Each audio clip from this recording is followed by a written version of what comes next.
Beware what you ask, Nomad. Curiosity is a charming trait until it is not. Curiosity. Information will be volunteered, not coerced. It will create more questions than it answers. When at last their shadow is cast upon the firmament, it will take more than you can possess to bind and silence the screams within your mind.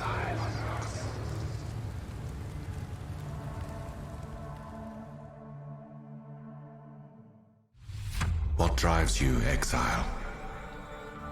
Is it justice? Revenge?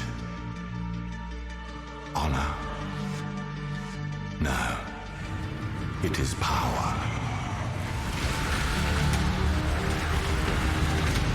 We felt your deeds. Felt their shockwaves ripple through the void. You have our attention. Now you must keep it. Your limits will be tested. Break them. Do what is thought impossible, and the Atlas will follow.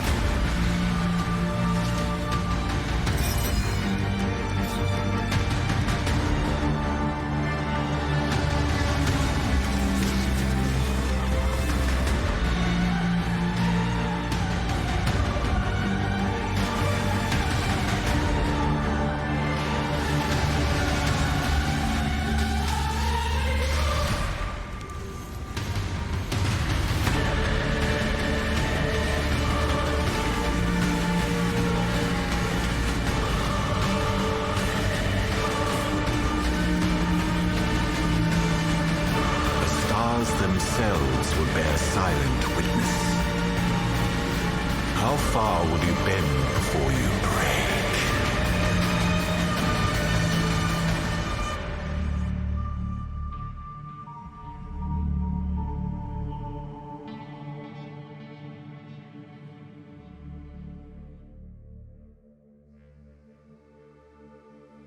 That's one of my favorite Path of Exile trailers. We've released, like 35 trailers so far over the last decade, and I still get shivers watching each new one.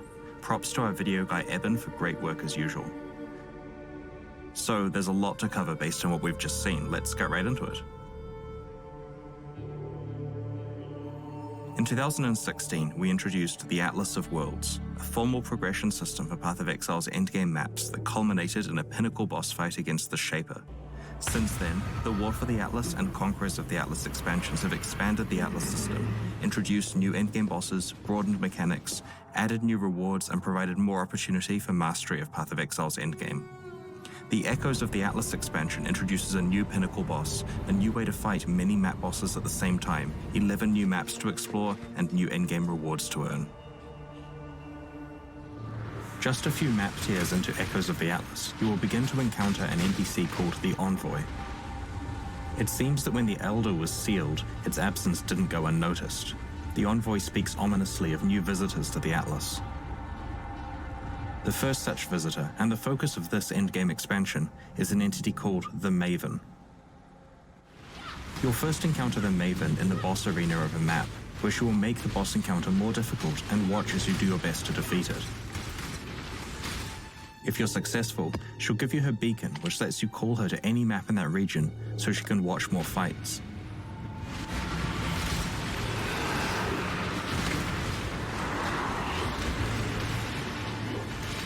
After showing her your boss-killing prowess, she will give you an invitation to her own realm, where she has prepared a special challenge.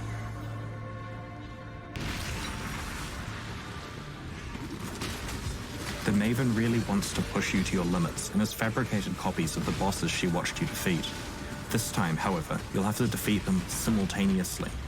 If you manage to best her challenge, she'll politely ask you to do the whole cycle again, except this time she wants to watch more and tougher fights, and her next challenge will contain 4 bosses, then 5, then 6, and finally 10.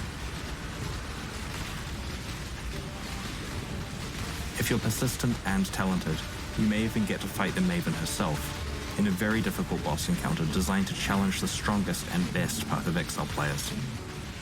Completing the Mavens challenges offers the opportunity to acquire some very powerful new rewards, including Atlas passive skill points, craftable Watchstones, and even the Mavens Orb. As you complete the Mavens challenges, you'll earn a new type of passive skill point that can be allocated on a special passive skill tree in that region of the Atlas of Worlds. Each of the Atlas's regions has its own passive tree, and they generally have around 20 nodes to choose from. You can earn up to a total of 10 skill points per Atlas region. Let's check out some of the Atlas passive choices in the Glennick Cairns region. This branch allows you to focus on Beyond, increasing the amount of experience granted by Beyond monsters, but also allowing you to spawn more Beyond monsters really easily. The Torn Veil notable will drastically increase the quantity of Beyond demons you can encounter. The Legion branch has a notable passive which increases the amount of time you have to break enemies out, and makes it easier to break them out. It's an example of a skill that you could invest into while you're weak, and then remove it later once you're more powerful. And yes, as I implied here, there is an orb that lets you refund Atlas passives. The Incursion branch allows you to more easily get higher tier rooms in the Temple of Atsuatl, and helps you make a definitive decision on whether to swap specific rooms. On the Ambush branch, the tamper-proof notable passive upgrades all strongboxes to be rare and corrupted. This synergizes incredibly well with the Ambush Zana mod or prophecies like Monstrous Treasure. While it prevents you from re-rolling valuable types of strongboxes, the sheer number of corrupted 6-socket and 6-link items will certainly be tempting. Now let's have a look at the Atlas passive choices available in the Lex Proxima region. The Harvest branch can increase your chances of finding a sacred grove, increase its crafting rewards, and make it more likely that you'll encounter a Shabi. We'll explain later in the presentation about how Harvest is being integrated into the core game in this expansion. The Torment branch can increase item drops from possessed and touched monsters, as well as populating the area with some already possessed monsters. These synergize quite well with the Sextants that guarantee a certain amount of rewards from possessed monsters. The Delve branch can increase your Sulfite gains, grant more Master Favor, and grant more Nico Master missions.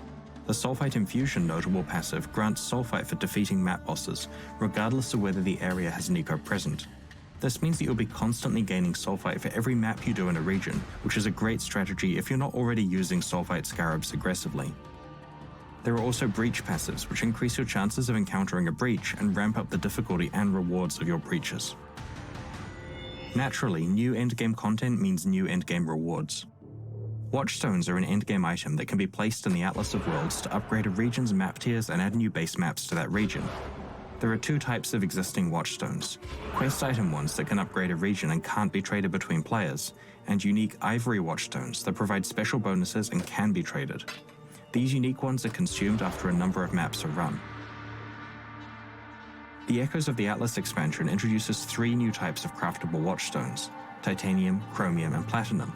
Like regular Watchstones, these never expire, but unlike regular Watchstones, they can be traded and crafted. They are found quite late in your progression through the Atlas. The eventual goal is that you replace all of your base quest item Watchstones with the new craftable ones over time as you upgrade your Atlas.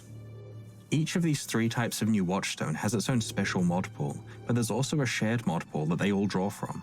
Like flasks, they can only be normal or magic. You can't find or craft rare Watchstones. Because you can have up to 4 Watchstones socketed in a region, up to 8 mods can affect that region, and some quite large bonuses to specific content can be stacked. When combined with the Atlas passive trees, these really allow you to optimize what content you encounter and the rewards from that content. The Mavens Orb is an endgame crafting currency item that can only drop from the Maven herself. It allows you to craft influence modifiers when 2 or more are present on an item by removing one modifier and upgrading another. When upgrading an influence modifier of the current highest tier, it upgrades to a new elevated tier that can have additional properties. This Foul Regalia has 2 Crusader influence modifiers on it, the percentage increased intelligence one and the physical damage taken as lightning damage one. When we apply a Maven's Orb to it, it randomly removes one of these mods and upgrades the other one to become an elevated influence mod. In this case, it upgraded the increased intelligence mod to also have +1 to the level of socketed intelligence gems. The other influence mod was removed. This opens up a mod slot, of course, so it's now possible to add another mod to it. Let's YOLO exalt it for good measure. Maven's Orb crafting is only going to be performed by the upper echelons of elite players, and pushes the boundaries of the best items that are possible in Path of Exile. One of the things that players look forward to in an endgame Path of Exile expansion is new maps to play. In Echoes of the Atlas, we have added 11 new types of maps to the Atlas of Worlds, covering a wide variety of environments. And of course, each comes with its own challenging boss fight. Let's have a look at 4 of these new tile sets.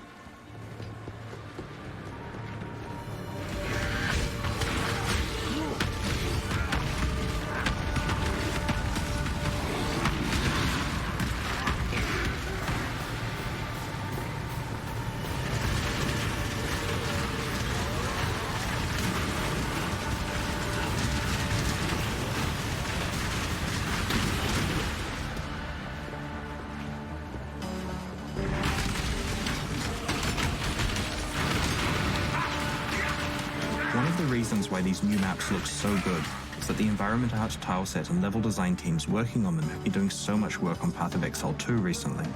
And it's not just the 4 maps that we showed you here, there are 7 other new maps with their own bosses to discover in-game in this expansion. Whenever we release a new quarterly Path of Exile update, we start a new Challenge League. These are essentially a fresh server to play on for that expansion launch, where players explore the new league mechanics, rush to conquer the new economy, race to level 100, and try to get the best items before their friends. The Challenge League being released alongside Echoes of the Atlas is the Ritual League. In the Ritual League, you'll discover several mysterious altars in each area you explore. Slay the monsters at the ritual site and then activate the altar to initiate the ritual. When it begins, you'll be enclosed within the ritual circle and will have to face off against both the onslaught of monsters you've just slain and also the specific powers of that altar. Each subsequent ritual in the area will summon all the monsters from the previous ones, so the difficulty and reward ramp up as you challenge yourself with each successive ritual. Monsters you kill after you have activated a ritual grant you points called Tribute. At the end of each ritual, you'll have an opportunity to spend this tribute on various reward items. These items vary greatly in power and cost, so you may find you can afford several cheaper ones or one more valuable one. For clarity, tribute doesn't transfer between game areas. As you complete subsequent rituals in the same area, more potential rewards will be revealed, which can be very expensive. If you can't afford to purchase a reward outright, you can spend a portion of its cost to defer it until later. This means that it will show up in a later area at a reduced price. Items can be deferred multiple times until you can eventually afford them, and for some of the most valuable rewards in this league, this may be the easiest way to obtain them. You can also spend some tribute to re-roll the contents of the reward screen one time per instance if you'd like a new set of reward items to choose from. Among the many other rewards you can choose from in Ritual are a special new set of Ritual base types. These are craftable items that have different implicit modifiers than Path of Exile's regular base types. Specifically, they have a strong upside combined with an accompanying downside. If you can create a build that mitigates this drawback, then you can take advantage of the power of these items and craft them into something amazing. For example, these Nexus gloves reduce your maximum mana but have a chance of immediately refunding the mana spent to use a skill. If you can work around this restriction to your mana pool, you can periodically use skills for essentially no mana cost. Here are 2 other examples of Ritual base types, the Penitent Mask and the Stormrider Boots. The Penitent Mask applies the Crush debuff to you, removing your physical damage protection. However, its upside is that it increases the effect of Fortify on you by quite a lot, reducing the damage you take from hits. There are many situations where this is a huge win, such as if you already have no armor or endurance charges. The Stormrider Boots reduce your accuracy rating but provide a huge added lightning damage boost to your attacks based on your accuracy rating. If you have other sources of accuracy to rely on, then this is potentially a huge increase to the lightning damage you deal. In the endgame, you can obtain Ritual Vessels, which allow you to itemize the monsters from a ritual. You can place up to 4 vessels in the map device alongside a map to add the monsters stored in those vessels to the rituals present in the map. This increases both the difficulty and rewards of the rituals, as well as generating even more tribute to spend on those rewards.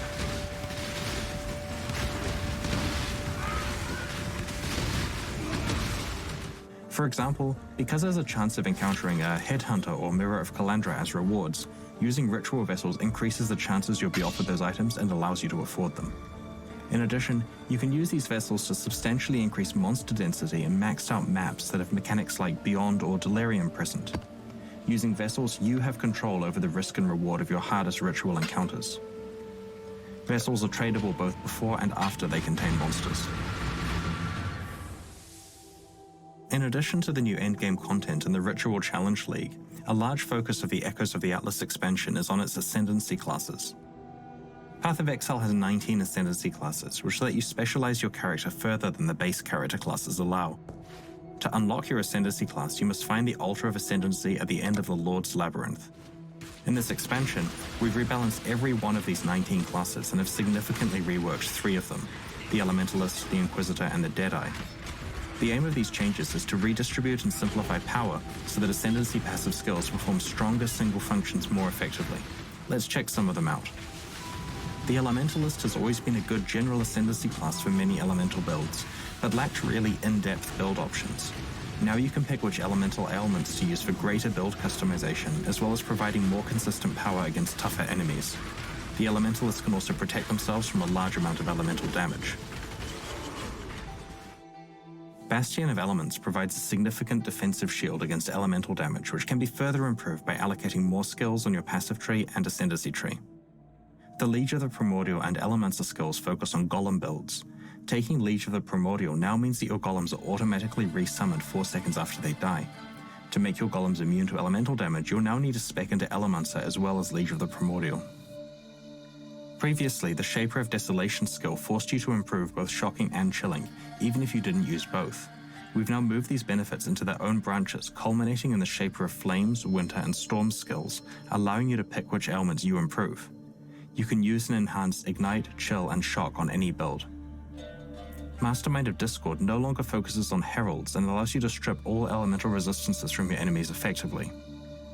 Pendulum of Destruction has been reworked as Heart of Destruction, providing more elemental damage or area of effect when you need them most. The Inquisitor has derived much of its power from its Inevitable Judgment skill, but the rest of the tree was fairly straightforward and lacked anything truly unique. After our changes in this expansion, many more of the Inquisitor skills provide significantly more offensive or defensive power, while Instruments of Zeal opens up an entirely new and very unique playstyle. Let's have a look at some of the new Inquisitor Ascendancy skills. Pious Path no longer affects attack and cast speed, and now allows you to double the potential recovery of life regeneration by having it apply equally to Energy Shield. Sanctuary no longer provides mana, but now has a larger damage bonus from Consecrated Ground, up from 10% to 15%. Righteous Providence has been simplified a lot. It still focuses on critical strike chance, but it now scales it up by a percentage equivalent to either your strength or intelligence value, whichever one is lowest. It also provides plus 50 to both of these attributes, which is a huge benefit in multiple ways. You will definitely want lots of both attributes. Instruments of Virtue has been simplified and made more powerful. Its benefits no longer strictly apply if you've cast a spell or attacked recently, but it now grants 10% more attack damage for each non-instant spell you've cast recently, up to a maximum of 30%. It also grants Battle Mage, which causes you to gain added spell damage equal to the damage of your main hand weapon. This provides a lot of new hybrid spellcast and melee build possibilities. You can combine Instruments of Virtue with the new Instruments of Zeal Ascendancy passive. This introduces a concept of fanaticism, which causes spells you cast yourself to have 75% more cast speed, reduced mana cost, and increased area of effect. Fanaticism is gained by using attacks regularly, giving huge bonuses for weaving attacking and spellcasting together. Historically, the Deadeye Ascendancy was the best place to find a variety of strong projectile-based effects, but over time more of these effects have shown up on items, and the Deadeye has lost much of what made it unique. We've brought the uniqueness back to this Ascendancy with a variety of new mechanics that enable new ways to build and play ranges. Let's have a look at the new Deadeye Ascendancy skills. Far Shot now deals 60% more damage to enemies far away from you, which is up from 30% before, but now also deals 20% less damage to enemies that are close.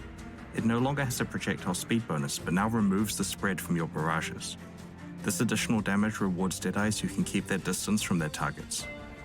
Previously, Ricochet caused your projectiles to chain an additional time and granted 10% more damage for each remaining chain. The new Ricochet allows your projectiles to both chain an additional time and have a chance to chain off walls and terrain. Endless Munitions has been simplified to offer 2 additional projectiles rather than 1 additional projectile and some other minor bonuses. This skill is accessible behind 3 of the Deadeye's paths, making it an option for many different Deadeye builds. Occupying Force is a new skill that benefits Mirage Archers by granting you additional ones and allowing them to be separate from you. Gathering Winds now always grants Tailwind to permanently boost your speed, and the increase to Tailwind effect per skill used is now given by the Gale Force buff. Wind Ward enhances the Gathering Winds passive by making Gale Force a lot more effective, with the drawback of losing all Gale Force if you're hit. If you can stay out of the fray, this potentially makes your character even more potent. The Rupture skill previously helped Critical Strike bleed builds. It's been renamed to Rupture Ring and has been simplified while being made more powerful.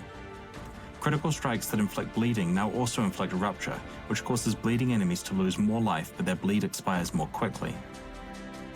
Focal Point is a new skill which improves the effect of mark skills that were made more powerful in our recent Heist expansion.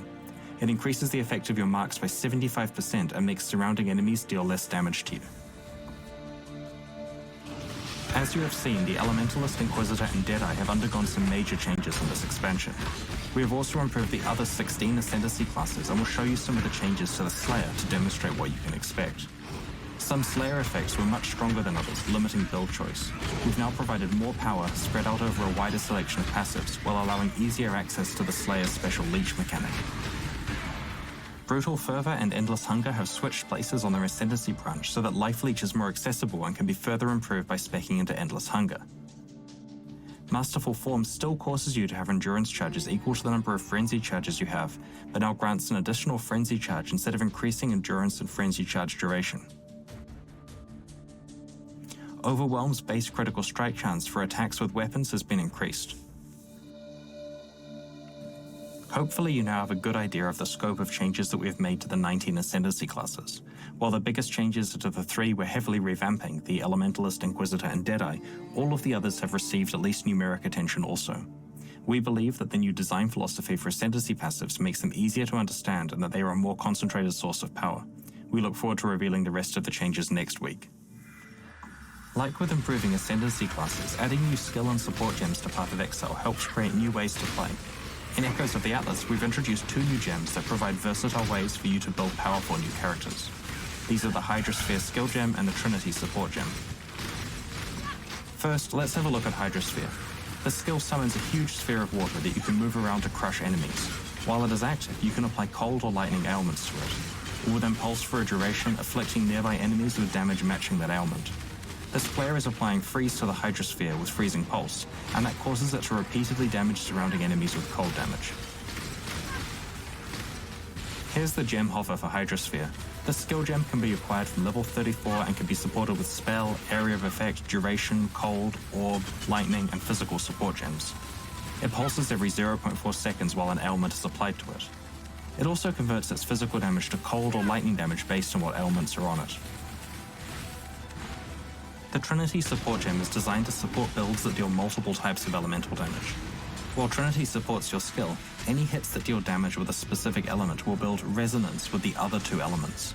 The more resonance you have of every element, the more damage the Trinity support gem provides. When you have high resonance with all 3 elements, Trinity also grants elemental penetration. Here you can see the player using Ball Lightning with Unleash and Magma Orb to build resonance across all 3 elements. To power up the Trinity support gem quickly and uniformly, the player alternates between pairs of elemental damage types. Combined with the Elemental Weakness Curse, the Maximum Resonance Trinity absolutely decimates enemies. In addition to introducing the 2 entirely new gems we described, we have done an extensive balance pass on other skills. We have buffed over 40 existing gems, including skills such as Scorching Ray, Seismic Trap, Firestorm, Venom Gyre, Static Strike, Kinetic Bolt, Crackling Lance, Lightning Strike, Shrapnel Ballista, and Artillery Ballista. Full details will be available in the patch notes next week so that you can plan your perfect build. As well as introducing and rebalancing skills, another important aspect of keeping the metagame fresh in a Path of Exile expansion is adding new unique items to discover and build characters around. Unlike most items you find in Path of Exile that are randomly generated, unique items are extremely rare ones that our design team have hand-created to offer new build opportunities. Echoes of the Atlas introduces 10 new unique items, some of which are exclusive to its new endgame encounters. Let's have a look at a few. These are some unique worm-scale boots called Legacy of Fury. They place Scorched Ground as you travel, which applies the Scorch element to enemies standing in it. When scorched enemies die, they have a chance to set fire to surrounding enemies, dealing a percentage of the slain enemy's life over time. These boots create an interesting and new way to support your build with fire damage. This is a new unique amethyst ring called Black Flame, which is themed around fire and chaos damage. Its headline effect is that your ignites now deal chaos damage, along with a cool new chaos ignited effect on monsters. Also, if you ignite a withered enemy while wearing Black Flame, the wither will no longer expire, and you can build up to its maximum of 15 stacks, if the enemy survives long enough, that is. Along with its various other benefits, this unique ring should ignite a few new ways of playing fire and chaos damage characters. These new Zealot gloves are called Hand of the Fervent and create an interesting interaction between physical damage and the mana cost of skills. The unique ability of these gloves happens whenever you use a skill. They grant an effect called Sacrificial Zeal, which both adds a quarter of the skill's mana cost to spell physical damage, but also hurts you, to the tune of 150% of the skill's mana cost over 4 seconds. They also reduce your enemy's physical damage reduction. When we have time during an expansion's development, we try to identify past leagues that can be integrated into the core game as optional side content, with a few improvements. This expansion contains 2 such leagues. Last year, we released the Harvest League, which allowed you to grow a garden of monsters, fight them, and then use their lifeblood to craft your items in powerful ways. Watching this league unfold made us realize 2 things. Firstly, the crafting options were so powerful and so easily accessible that players had unprecedented access to almost everything they wanted very quickly. Secondly, even the players who did enjoy the mechanics of growing their own garden would probably find it boring if that was something they had to do every single league. When deciding how to integrate Harvest into the core game, we knew that we had to curtail crafting somehow, but we didn't want to just do this by nerfing it a lot. We needed a smarter solution that still allowed players to earn and perform powerful crafts. We also knew that we didn't want players to have to grow and manage their own gardens every league. So let's check out how Harvest works as part of the core game in Echoes of the Atlas. In Echoes of the Atlas, as you play through maps, rather than finding a seed cache, you'll now encounter a portal to the Sacred Grove. But it's not your own Sacred Grove, it's an established one that has a full complement of plants ready to harvest, fight, and craft with. The grove contains several pairs of harvests to choose between, each displaying the details of the fight and the corresponding crafting options. You can only pick one of each pair, so carefully choose which crafting options are best for you, defeat the monsters, and use their life force to perform the crafts.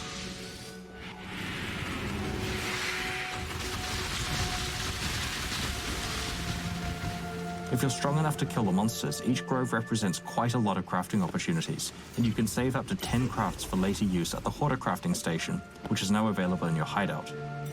We like this compromise because it keeps the exciting elements of harvest, fighting, and crafting, and drops the part that got old quickly, seed management and garden planning. We're also integrating the Heist League into the core game as optional content, with a few improvements. In Heist, players travel to the Rogue Harbor to hire a crew of thieves to help them plan and execute risky heists, working towards a thief's ultimate goal, pulling off a grand heist. In the Echoes of the Atlas expansion, heist contracts drop from Act 6 onwards. Rogues level up their skills faster from completing heists, markers drop with higher stack sizes, and quest contracts are now dropped for you at the next smuggler's cache as soon as that quest is available. One great aspect of Heist is that all of its progress items are tradable, so if you're focusing on other content, you can trade away your contracts until you're ready to go on some heists.